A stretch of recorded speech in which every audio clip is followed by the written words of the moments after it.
नमस्कार दोस्तों, स्वागत है आपका मार्कंडे पुराण में। आज हम देखेंगे सूर्य की महिमा के प्रसंग में राजा राज्यवर्धन की कथा।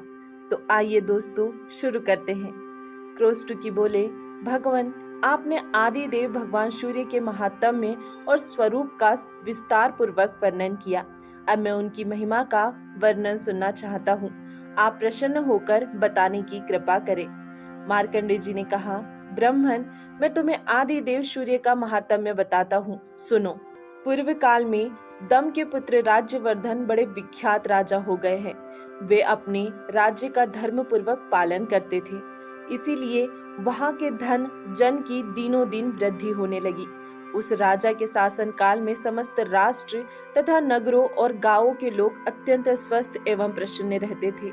वहां कभी कोई उत्पात नहीं होता था, रोग भी नहीं सताता था, सांपों के काटने का तथा अनावृष्टि का भय भी नहीं था। राजा ने बड़े बड़े यज्ञ किए, याचकों को दान दिए और धर्म के अनुकूल रहकर विषयों का उपभोग किया।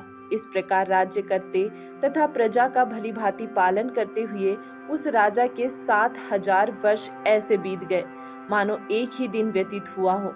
दक्षिण देश के राजा विदुरथ की पुत्री मानिनी राज्यवर्धन की पत्नी थी। एक दिन वह सुंदरी राजा के मस्तक में तेल लगा रही थी। उस समय वह राज परिवार के देखते देखते आंसू बहाने लगी। रानी के आंसुओं की बूंदें जब राजा के शरीर पर पड़ी तो उसे मुख पर आंसू बहाती देख उन्होंने मानिनी से पूछा, देवी यह क्या? स्वामी के इस प्रकार पूछने पर उस मानसवी ने कहा, कुछ नहीं। जब राजा ने बार बार पूछा तब उस सुंदरी ने राजा की केश राशि में एक पका बाल दिखाया और कहा, राजन यह देखिए, क्या यह मुझ अभागिनी के लिए खेद का विषय नहीं है? यह सुनकर राजा हंसने लगे। उन्होंने वहां एकत्रित हुए समस्त राजाओं के सामने अपनी पत्नी से हंसकर कहा, सुबह शोक की क्या बात है? तुम्हें रोना नहीं चाहिए। जन्म, वृद्धि और परिणाम आदि विकार सभी जीवधारियों के होते हैं। मैंने तो समस्त वेदों का अध्ययन किया, हजारों यज्ञ किए, ब्राह्मणों को दान दिया और मेरे कई पुत्र भी हुए। अन्य मनुष्यों के लिए जो अत्यंत दुर्लभ है, ऐसे उत्तम भोग को भी मैंने तुम्हारे साथ भोग लिए। पृथ्वी का भली भांति पालन किया और युद्ध में भली भांति अपने धर्म को निभाया। भद्रे, और कौन सा ऐसा शुभ कर्म है जो मैंने नहीं किया? फिर इन पके बालों से तुम क्यों डरती हो? सुबह मेरे बाल पक जाए, शरीर में झुर्रियां पड़ जाए तथा यह देह भी शिथिल हो जाए, कोई चिंता नहीं है। मैं अपने कर्तव्य का पालन कर चुका हूँ। कल्याणी, तुमने मेरे मस्तक पर जो पका बाल दिखाया है, अब वनवास लेकर उसकी भी दवा करता हूँ। पहले बाल्य अवस्था और कुमार अवस्था में तत्कालोचित कार्य किया जाता है, फिर युवावस्था में यौवनोचित कार्य होते हैं तथा बुढ़ापे में वन का आश्रम लेना उचित है।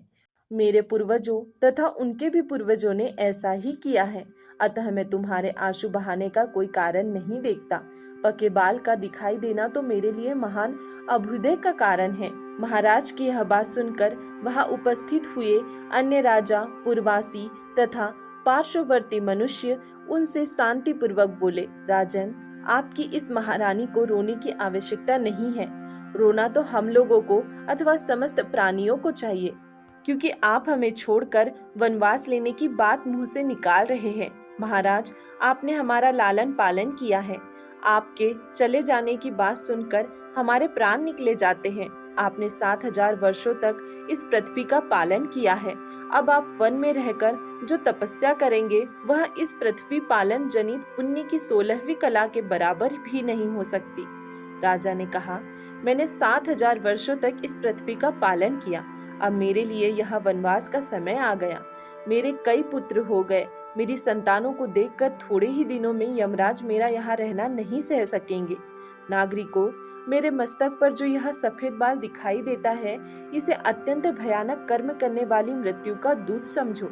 अतः मैं राज्य पर अपने पुत्र का अभिषेक करके सब भोगों को त्याग दूंगा और वन में रहकर तपस्या करूंगा। जब तक यमराज के सैनिक नहीं आते तभी तक यह सब कुछ मुझे कर लेना है। तदंतर वन में जाने की इच्छा से महाराज ने ज्योतिषियों को बुलाया और पुत्र के राज्य अभिषेक के लिए शुभ दिन एवं लग्न पूछे। राजा की बात सुनकर वे शास्त्रदर्शी ज्योतिषी व्याकुल हो गए। उन्हें दिन, लग्न और होरा आदि का ठीक ज्ञान न हो सका। तदंतर अन्य नगरों, अधीनस्थ राज्यों तथा उस नगर से भी बहुत से श्रेष्ठ ब्राह्मण आए और वन में जाने के लिए उत्सुक राजा राज्यवर्धन से मिले। उस समय उनका माथा कांप उठा। वे बोले, राजन, हम पर प्रसन्न होइए और पहले की भांति आप भी हमारा पालन कीजिए। आपके वन चले जाने पर समस्त जगत संकटों में पड़ जाएगा, अतः आप ऐसा यत्न करें जिससे जगत को कष्ट न हो।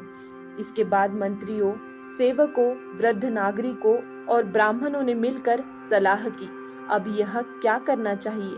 राजा राज्यवर्धन अत्यंत धार्मिक थे, उनके प्रति सब लोगों का अनुराग था, इसीलिए सलाह करने वाले लोगों में यह निश्चय हुआ कि हम सब लोग एकाग्रचित एवं भली भांति ध्यान परायण होकर तपस्या द्वारा भगवान सूर्य की आराधना करके इन महाराज के लिए आयु की प्रार्थना करें। इस प्रकार एक निश्चय करके कुछ लोग अपने घरों पर विधि पूर्वक अर्घ्य, उपचार आदि उपहारों से भगवान भास्कर की पूजा करने लगे। दूसरे लोग मौन रहकर ऋग्वेद, यजुर्वेद और सामवेद के जप से सूर्य देव को संतुष्ट करने लगे। अन्य लोग निराहार रहकर नदी के तट पर निवास करते हुए तपस्या के द्वारा भगवान सूर्य की आराधना में लग गए। कुछ लोग अग्निहोत्र करते, कुछ दिन रात सूर्य सूक्त का पाठ करते और कुछ लोग सूर्य की ओर दृष्टि लगाकर खड़े रहते थे। सूर्य की आराधना के लिए इस प्रकार यत्न करने वाले उन लोगों के समीप आकर सुदामा नामक गंधर्व ने कहा, द्विजवरों, यदि आप लोगों को सूर्य देव की आराधना अभीष्ट है तो ऐसा कीजिए जिससे भगवान भास्कर प्रसन्न हो सके। आप लोग यहाँ से शीघ्र ही कामरूप पर्वत पर जाइए। वहाँ गुरु विशाल नामक वन है जिसमें सिद्ध पुरुष निवास करते हैं। वहाँ पर एकाग्रचित होकर आप लोग सूर्य की आराधना करें। वह परम हितकारी सिद्ध क्षेत्र है। वहाँ आप लोगों की सब कामनाएं पूर्ण होगी। सुदामा की यह बात सुनकर वे समस्त द्विज गुरु विशाल वन में गए। वहाँ उन्होंने सूर्य देव का पवित्र एवं सुंदर मंदिर देखा। उस स्थान पर ब्राह्मण आदि तीनों वर्णों के लोग मिताहारी एवं एकाग्रचित हो पुष्प, चंदन, धूप, गंध, जप, होम, अन्न और दीप आदि के द्वारा भगवान सूर्य की पूजा एवं स्तुति करने लगे। ब्राह्मण बोले, देवता, दानव, यक्ष, ग्रह और नक्षत्रों में भी जो सबसे अधिक तेजस्वी है, उन भगवान सूर्य की हम शरण लेते हैं। जो देवेश्वर भगवान सूर्य आकाश में स्थित होकर चारों ओर प्रकाश फैलाते हुए अपनी किरणों से पृथ्वी और आकाश को व्याप्त करते रहते हैं, उनकी हम शरण लेते हैं। आदित्य, भास्कर, भानु, सविता, दिवाकर, पूषा, आर्यमा, स्वरभानु तथा दीप्ति दिधीति, ये जिनके नाम हैं, जो चारों युगों का अंत करने वाले कालाग्नि है, जिनकी ओर देखना कठिन है, जिनकी प्रलय के अंत में भी गति है, जो योगीश्वर अनंत रक्त, पित्त, शीत और असीत है, ऋषियों के अग्निहोत्रों तथा यज्ञ के देवताओं में जिनकी स्थिति है, जो अक्षर, परम गुहम तथा मोक्ष के उत्तम द्वार है, जिनके उदयास्त मन रूप रथ में छंदों में अश्व जूते हुए हैं, तथा जो उस रथ पर बैठकर मेरुगिरी की प्रदक्षिणा करते हुए आकाश में विचरण करते हैं। अनरथ और रित दोनों ही जिनके स्वरूप है, जो भिन्न भिन्न पुण्य तीर्थों के रूप में विराजमान है, एकमात्र जिन पर इस विश्व की रक्षा निर्भर है, जो कभी चिंतन में नहीं आ सकते, उन भगवान भास्कर की हम शरण लेते हैं। जो ब्रह्मा, महादेव, विष्णु, प्रजापति, वायु, आकाश, जल, पृथ्वी, पर्वत, समुद्र, ग्रह, नक्षत्र और चंद्रमा आदि है, वनस्पति, वृक्ष और औषधियाँ जिनके स्वरूप है, जो व्यक्त और अव्यक्त प्राणियों में स्थित है, उन भगवान सूर्य की हम शरण लेते हैं। ब्रह्मा, शिव तथा विष्णु के जो रूप है, वे आपके ही है। जिनके 3 स्वरूप है, वे भगवान भास्कर हम पर प्रसन्न हो। जिन अजन्मा जगदीश्वर के अंग में यह संपूर्ण जगत स्थित है तथा जो जगत के जीवन है, वे भगवान सूर्य हम पर प्रसन्न हो। जिनका एक परम प्रकाशमान रूप ऐसा है, जिनकी ओर प्रभा पुंज की अधिकता के कारण देखना कठिन हो जाता है, तथा जिनका दूसरा रूप चंद्रमा है, जो अत्यंत सौम्य है, वे भगवान भास्कर हम पर प्रसन्न हो।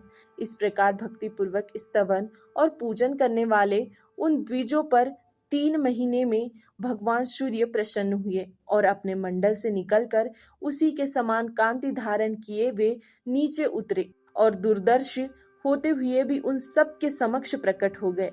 तब उन लोगों ने अजन्मा सूर्य देव के स्पष्ट रूप का दर्शन करके उन्हें भक्ति से विनीत होकर प्रणाम किया। उस समय उनके शरीर में रोमांच और कंप हो रहा था। वे बोले, सहस्त्र किरणों वाले सूर्य देव, आपको बारंबार नमस्कार है। आप सबके हेतु तथा संपूर्ण जगत के विजय केतु है। आप ही सबके रक्षक, सबके पूज्य, संपूर्ण यज्ञों के आधार तथा योग वेत्ताओं के ध्येय है। आप हम पर प्रसन्न हो। मार्कंडेय जी कहते हैं, तब भगवान सूर्य ने प्रसन्न होकर सब लोगों से कहा, द्विजगण, आपको जिस वस्तु की इच्छा हो वह मुझसे मांगे।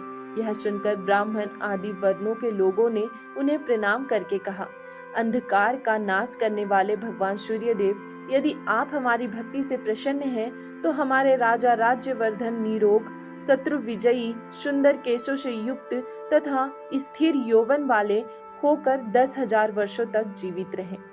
तथास्तु कहकर भगवान सूर्य अंतर्धान हो गए। वे सब लोग भी मनोवांछित वर पाकर प्रसन्नता पूर्वक महाराज के पास लौट आए। वहां उन्होंने सूर्य से वर पाने आदि की सब बातें यथावत कह सुनाई। यह सुनकर रानी मानिनी को बड़ा हर्ष हुआ, परंतु राजा बहुत देर तक चिंता में पड़े रहे। वे उन लोगों से कुछ न बोले। मानिनी का हृदय हर्ष से भरा हुआ था। वह बोली, महाराज, बड़े भाग्य से आयु की वृद्धि हुई है। आपका अभ्युदय हो। राजन, इतने बड़े अभ्युदय के समय आपको प्रसन्नता क्यों नहीं होती? 10,000 वर्षों तक आप निरोग रहेंगे, आपकी जवानी स्थिर रहेंगी, फिर भी आपको खुशी क्यों नहीं होती? राजा बोले, कल्याणी, मेरा अभ्युदय कैसे हुआ? तुम मेरा अभिनंदन क्यों करती हो? जब हजार हजार दुख प्राप्त हो रहे हैं, उस समय किसी को बधाई देना क्या उचित माना जाता है? मैं अकेला ही तो 10,000 वर्षों तक जीवित रहूंगा, मेरे साथ तुम तो नहीं रहोगी। क्या तुम्हारे मरने पर मुझे दुख नहीं होगा? पुत्र, पौत्र, प्रपौत्र, इष्ट, बंधु, बांधव, भक्त, सेवक तथा मित्र वर्ग, ये सब मेरी आंखों के सामने मरेंगे। उस समय मुझे अपार दुख का सामना करना पड़ेगा। जिन लोगों ने अत्यंत दुर्बल होकर शरीर की नाड़ियां सुखा सुखा कर मेरे लिए तपस्या की, वे सब तो मरेंगे और मैं भोग भोगते हुए जीवित रहूंगा। ऐसी दशा में क्या मैं धिक्कार देने योग्य नहीं हूँ? सुंदरी, इस प्रकार मुझ पर यह आपत्ति आ गई, मेरा अभ्युदय नहीं हुआ है। क्या तुम इस बात को नहीं समझती? फिर क्यों मेरा अभिनंदन कर रही हो? मानिनी बोली, महाराज, आप जो कहते हैं वह सब ठीक है। मैंने तथा पूर्ववासियों ने आपके प्रेमवश इस दोष की ओर नहीं देखा। मैंने तथा पूर्ववासियों ने आपके प्रेमवश इस दोष की ओर नहीं देखा है। नरनाथ, ऐसी अवस्था में क्या करना चाहिए, यह आप ही सोचें, क्योंकि भगवान सूर्य ने प्रसन्न होकर जो कुछ कहा है वह अन्यथा नहीं हो सकता। राजा ने कहा, देवी, पूर्ववासियों और सेवकों ने प्रेमवश मेरे साथ जो उपकार किया है, उसका बदला चुकाए बिना मैं किस प्रकार भोग भोगूंगा? यदि भगवान सूर्य की ऐसी कृपा हो कि समस्त प्रजा, भृत्य वर्ग, तुम, अपने पुत्र, पौत्र, प्रपौत्र और मित्र भी जीवित रह सके, तो मैं राज्य सिंहासन पर बैठकर प्रसन्नता पूर्वक भोगों का उपभोग कर सकूंगा। यदि वे ऐसी कृपा नहीं करेंगे, तो मैं उसी कामरूप पर्वत निराहार रहकर तब तक तपस्या करूंगा जब तक कि इस जीवन का अंत न हो जाए। राजा के यो कहने पर रानी मानिनी ने कहा, ऐसा ही हो। फिर वह भी महाराज के साथ कामरूप पर्वत पर चली गई। वहां पहुंचकर राजा ने पत्नी के साथ सूर्य मंदिर में जाकर सेवा परायण हो भगवान भानु की आराधना आरंभ की। दोनों दंपति उपवास करते करते दुर्बल हो गए। सर्दी, गर्मी और वायु का कष्ट सहन करते हुए दोनों ने घोर तपस्या की। सूर्य की पूजा और भारी तपस्या करते करते जब 1 वर्ष से अधिक समय व्यतीत हो गया, तब भगवान भास्कर प्रसन्न हुए। उन्होंने राजा को समस्त सेवकों, पूर्ववासियों और पुत्रों आदि के लिए इच्छानुसार वरदान दिया। वर पाकर राजा अपने नगर को लौट आए और धर्म पूर्वक प्रजा का पालन करते हुए बड़ी प्रसन्नता के साथ राज्य करने लगे।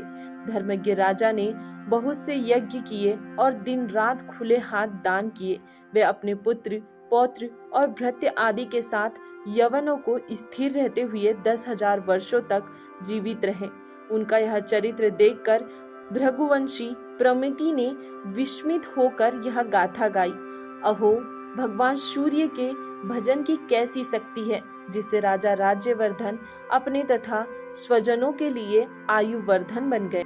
जो मनुष्य ब्राह्मणों के मुख से भगवान सूर्य के इस उत्तम महात्म्य का श्रवण तथा पाठ करता है, वह 7 रात के किए हुए पापों से मुक्त हो जाता है। मुनिश्रेष्ठ, इस प्रसंग में सूर्य देव के जो मंत्र आए हैं, उनमें से एक एक का भी यदि तीनों संध्याओं के समय जप किया जाए तो वह समस्त पातकों का नाश करने वाला होता है। सूर्य के जिस मंदिर में इस समूचे महात्म्य का पाठ किया जाता है, वहां भगवान सूर्य अपना सानिध्य नहीं छोड़ते। अतः ब्राह्मण, यदि तुम्हें महान पुण्य की प्राप्ति अभिष्ट हो तो सूर्य के इस उत्तम महात्म्य को मन ही मन धारण एवं जप करते रहो। द्विजश्रेष्ठ, जो सोने के सींग और अत्यंत सुंदर शरीर वाली दुधारू गाय दान करता है तथा जो अपने मन को संयम में रखकर 3 दिनों तक इस महात्म्य का श्रवण करता है, उन दोनों को समान ही पुण्य फल की प्राप्ति होती है। दोस्तों, आज के लिए इतना ही। इसके आगे देखेंगे हम कल के वीडियो में। तब तक के लिए धन्यवाद।